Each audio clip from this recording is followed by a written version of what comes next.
The images are horrible, but also incredibly compelling. We haven't seen footage like this of actual combat delivered this quickly, probably ever. This is a Russian attack helicopter engaging targets in Ukraine.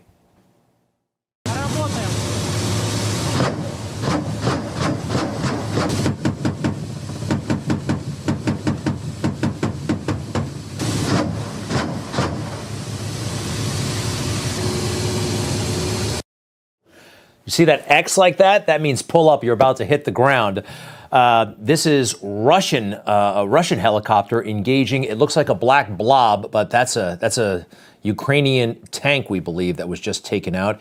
And then the aftermath of another attack in Mariupol.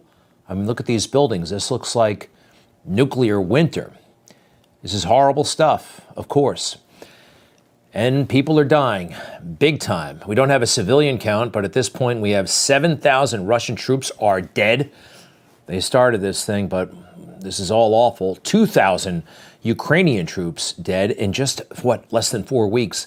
Keep this in mind. For the United States, the entire Iraq war in Afghanistan, less than 7,000 deaths over many, many years. So this is a very grim situation. So what does Putin do? He kicks off a big pro-war rally. He tries to gin up the support. I have a feeling that people weren't that into it. Listen to this. Vladimir Vladimirovich Putin. Mr. and Mrs. Russia there just introduced Vladimir Putin, and he comes walking out and makes a big speech trying to justify what he's already done. The main goal and motive of the military operation we launched in Donbass and Ukraine is to relieve these people of suffering, of this genocide. At this point, I recall the words from the Holy Scripture. Greater love hath no man than this, that a man lay down his life for his friends. I did not expect him to quote Holy Scripture. Did you? He's also boasting about unity. Unity is one thing they've had a lot of in Russia over the years. That's sometimes the problem. We see how our fellows are fighting and acting in this operation, shoulder to shoulder, helping and supporting each other. If they have to, they will cover each other with their bodies to protect their comrade from a bullet in the battlefield, as they would to save their brother. It has been a long time since we had such unity.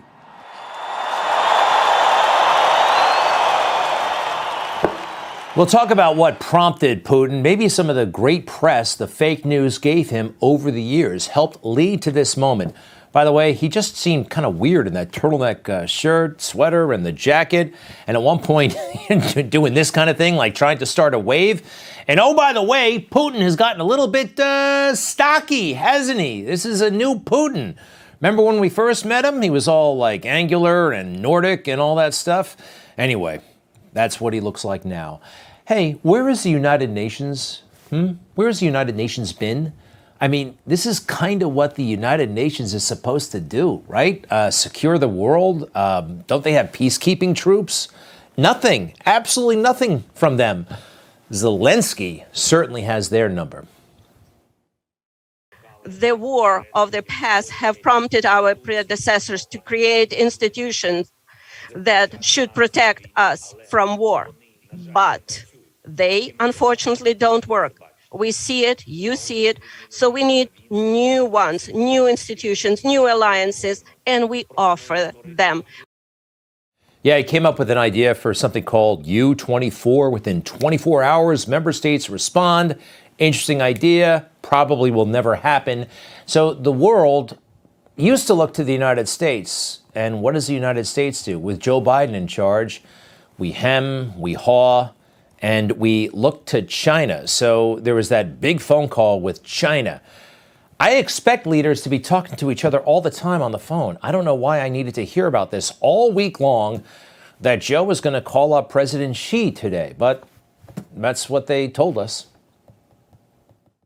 President Biden is scheduled to speak by phone tomorrow with China's President Xi and discuss Russia's war with Ukraine. Tomorrow, Biden is set to speak with Chinese President Xi Jinping, and it's going to be a big one. Less than an hour from now, a crucial phone call. President Biden will speak with the Chinese President Xi Jinping. This morning, as we said, President Biden is speaking with the president of China, Xi Jinping, for the first time since Russia invaded Ukraine. Just a critical conversation. This is a crucial call that could impact the trajectory of this war.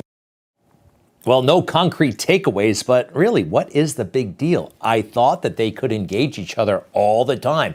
I have a feeling President Xi won't be that, or wasn't that forthcoming on the phone call. This guy plays it pretty close to the vest. So, a big phone call today. I thought that they were really close, Joe and the president of China, right? I mean, you remember. I've spent more time with Xi Jinping, at least before we got out, than any world leader has. I've traveled 17,000 miles with him, the president of China. I probably spent more time with Xi Jinping, I'm told, than any world leader has, because I had 24, 25 hours of private meetings with him when I was vice president, traveled 17,000 miles with him. I know him pretty well. I've spoken and spent more time with Xi Jinping than any And it goes on leader. like this. So if you know him so well, it shouldn't be such a big deal to get him on the phone. You could have been doing that throughout this crisis. I don't think Xi, by the way, was, again, particularly straight with you. Problem is, Joe, everybody sees you're weak. It's regrettable. I wish this wasn't the case. And the Kremlin, as much as we hate what they're doing, they certainly seem to have Joe's number. A statement from the Kremlin today as follows. Given such irritability from Mr. Biden, his fatigue and sometimes forgetfulness, fatigue that leads to aggressive statements, we will not make harsh assessments so as not to cause more aggression. How about that? I mean, gosh, talk about below the belt, but they know what they're talking about. Joe has acted like this, and he's been called out on it by them.